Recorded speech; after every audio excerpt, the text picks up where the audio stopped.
Welcome to Breaking Ice and Building Bridges from Possibilities. I'm Kelly Johnson. And I'm Byron Jackson. Glad you're here. Connecting a community through conversation. I'm Stephanie Henson, and I first became involved with Possibilities when my wonderful friend Betty Tubbs said, "You've got to come." And so it was one of the luncheons when I first became involved with Possibilities. A friend brought me, and it was very much about making new friends. As soon as I heard Byron speak, and he got up and he spoke, and he was wearing, as we all know, his wonderful suit. But the thing that caught my attention that very first day that I met Byron and the very first day that I was introduced to Possibilities was that idea of connection, and people, and that people matter, and that the people of Oklahoma City matter, and that we care about one another, and that Possibilities was a place that you could come and care for one another. It was absolutely a place where you could love your neighbor and learn. And so I immediately was like, this is a group I want to get involved with. And so I joined the Possibility Innovation Program, the PIP program, which is now more similar to the Inside Out program. And from that program, I made the most amazing group of friends. We went on a weekend retreat, and right off the bat, I felt at home with these folks. My friend Gloria County just grabbed me and she said, "You remind me of my daughter. You talk too much." And I said, "And you remind me of my grandmommy." Her eyes lit up. Well, because you would tell me that I talk too much for one thing, and that would be. And so Gloria County was one of my very first good friends that I met. And Gloria, Betty, Jackie, Kathleen, I just made so many wonderful friends in that PIP program. We went on to develop a program called the Possibilities All-Stars. For that year, after we graduated from PIP, we met weekly at Gloria's church, and we celebrated the seasons with cooking classes. Elizabeth Chappell, I have to give a shout out to. She was our wonderful cooking instructor, and she and my husband worked together to teach and to mentor young children and teach them how to cook really good and seasonal foods and how to shop and be smart in the kitchen and be safe in the kitchen. I somehow wound up as the gardening mentor. So Gloria and I shared this wonderful gardening activity. And so we planted bulbs and we made seasonal things for the garden. We carved jack-o'-lanterns, and the cooks then took and made pumpkin pies with the mush. We just had the most fun every week. And then we went over to Camille Landry's Nappy Roots bookstore, and our reading group all would read a book. So we would once a month, every Saturday, the All-Stars would meet. Jackie also had this amazing community leader who would come in and talk to the students about what it means to be an all-star and what their all-star attitude is. And so we heard from community leaders like James Cooper and Anastasia Pittman and Connie Johnson, and they all talked about the things that helped them to develop an all-star attitude. And so I'm so grateful that still and today in my life, I have these wonderful all-stars. One of them, wonderful Jael, is writing letters currently from boot camp. She's also a student at OU, but has gone full-time in the Army, and she's in Virginia, and she's learning to be a paralegal. And I just am loving seeing these all-star attitudes develop in the young kids who she was only in the 8th grade when I first met her. And so I've loved. Possibilities for me has become family. These friends have become family. It sounds like the time after PIP, it's been full of everything. Yeah. Pray for Gloria. I've been to see her, and she's asking for prayers. And so big shout out to my friends from Possibilities.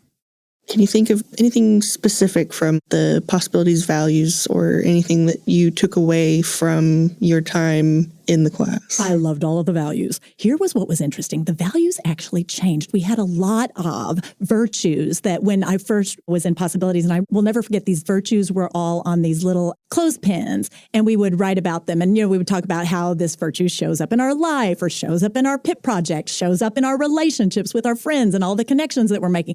I remember when they went down to just 3, just simplified to the 3 virtues. But no, absolutely, those virtues, they're, of course, so meaningful.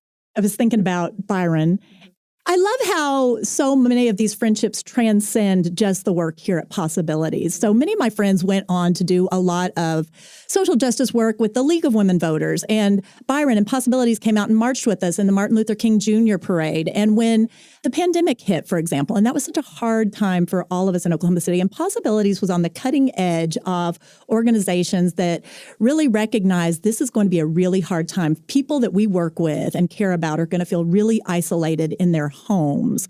And Byron was one of the first people I knew who figured out Zoom and figured out technology. And this podcast studio is, I think, an outcome of some of that brainstorming and resilience and transition into how can we do things a little differently now that we've been having to social distance for what amounted to about 2 years.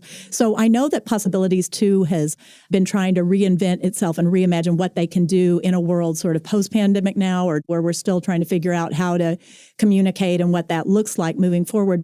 So because myself and my friends who were working with the League of Women Voters, and by the way, the pandemic hit in 2020, which was a big election year. And so when we recognized that we weren't going to be able to reach the voters in the way that we want to be able to do, the League mission is to empower voters and to defend democracy. And when we realized that we weren't going to be able to reach the voters, knock on doors in the old-fashioned way that you would do and say, hey, let's get out to vote, we'll see you at the polls, and just inform voters about what's going to be on their ballot. And we were not going to be able to do any of that.